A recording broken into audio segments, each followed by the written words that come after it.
दोस्तों इस टाइप के क्वेश्चन जो कि कई बार पूछे गए हैं, ठीक है। तो आइए इसका हम सबसे आसान तरीका क्या है वो चीज़ सीख लेते हैं, ठीक है। तो देखिए इसमें क्या है कि सिद्ध कीजिए कि √2 एक अपरिमेय संख्या है। और आपको ये चीज़ तो पता होगा कि √2 एक क्या है, एक अपरिमेय संख्या है। ये चीज़ हमें मालूम है, ठीक है। लेकिन इसमें कह रहा है कि आप बताइए कि ये √2 आखिर मैंने कैसे अपरिमेय है, ठीक है। तो ये चीज़ हमें बताना है। तो इसमें क्या करेंगे, सबसे पहले तो इसको हम मान लेंगे एक परिमेय संख्या है, ठीक है। तो हम लिखेंगे कि माना √2 एक परिमेय संख्या है, ठीक है, ठीक है। अब देखिए इतना लिखने के बाद इसका जो अगला स्टेप है उसमें क्या करेंगे कि आपको तो पता है कि √2 क्या है, एक अपरिमेय है, ठीक है। तो हम क्या करेंगे कि इस अपरिमेय संख्या को हम परिमेय संख्या के सामने रखेंगे। देखिए इसका मतलब ये होता है, जैसे सबसे पहले लिख लेते हैं कि √2 बराबर में, इसमें हम क्या लग देंगे P/Q कर देते हैं, ठीक है।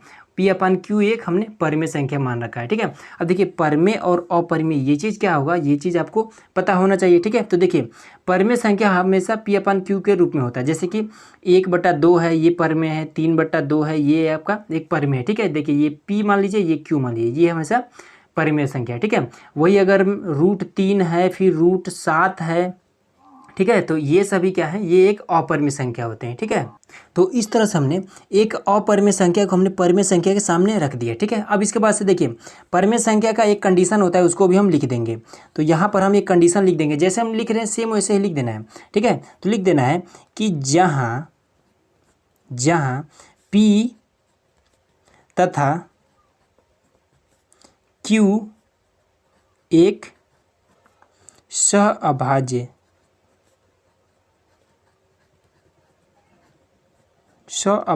है, ठीक है। अब इसके बाद से लिख देंगे तथा इसका उभयनिष्ठ एक के अतिरिक्त कुछ भी नहीं है।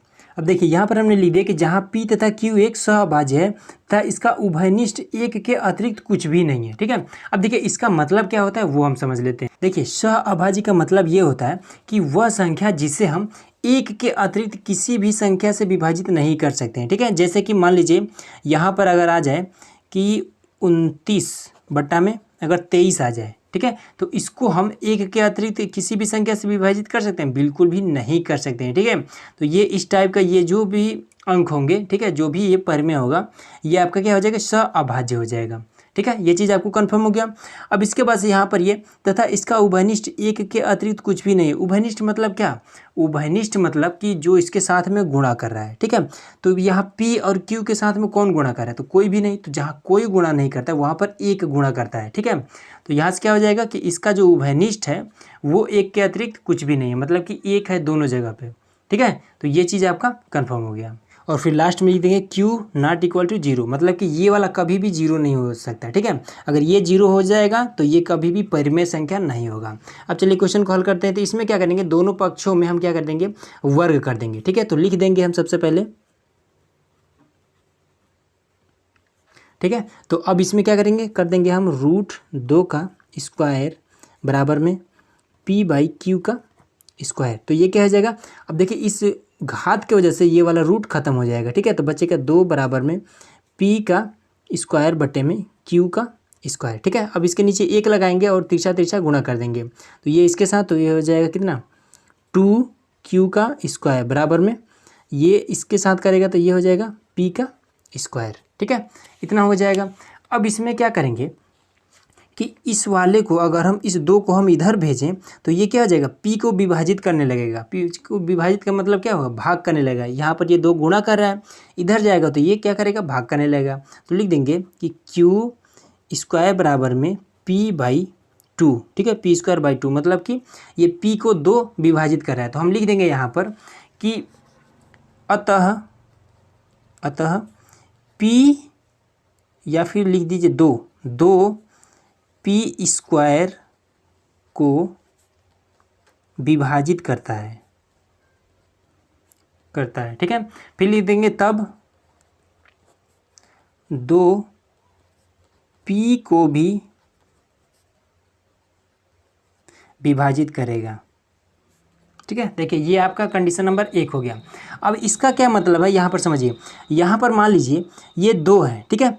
2 है और यहाँ पर ये p का स्क्वायर है, तो 2 यहाँ पर विभाजित कर रहा है। अब मान लीजिए कि अगर यहाँ पर दिया रहता कुछ इस तरह से कि q बराबर में p, जैसे 2q बराबर में p दिया होता है, ठीक है, मतलब कि ये अगर घात नहीं होता तो क्या ये वाला जो 2 है ये इधर नहीं जाता? बिल्कुल भी जाता।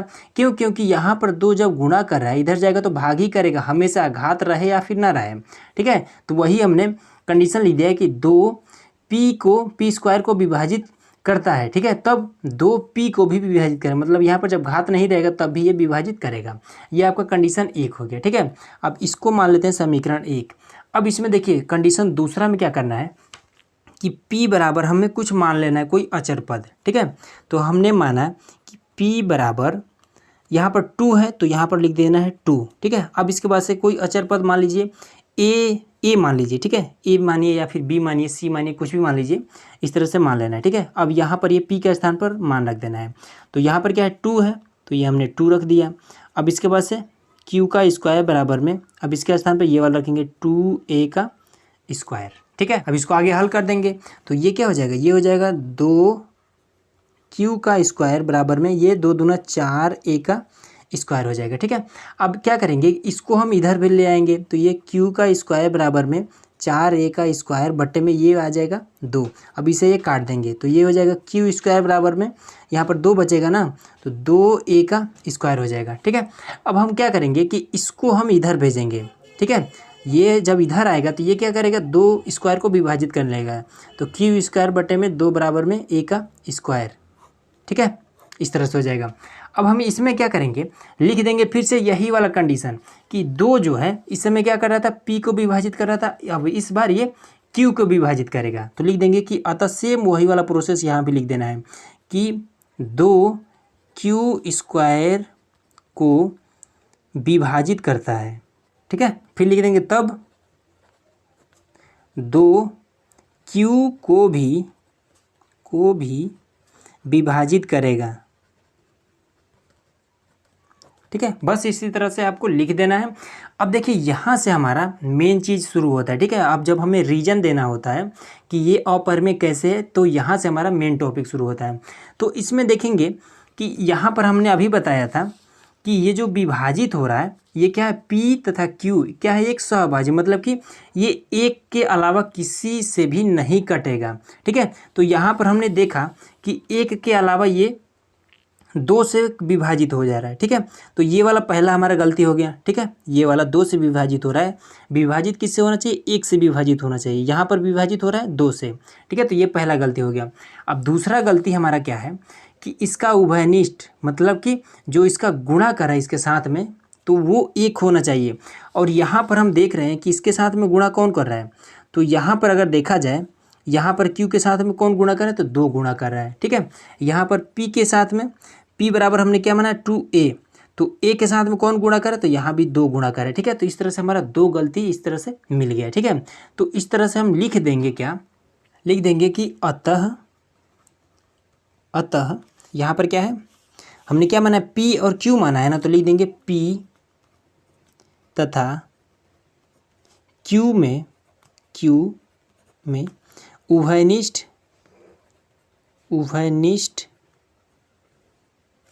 गुणनखंड,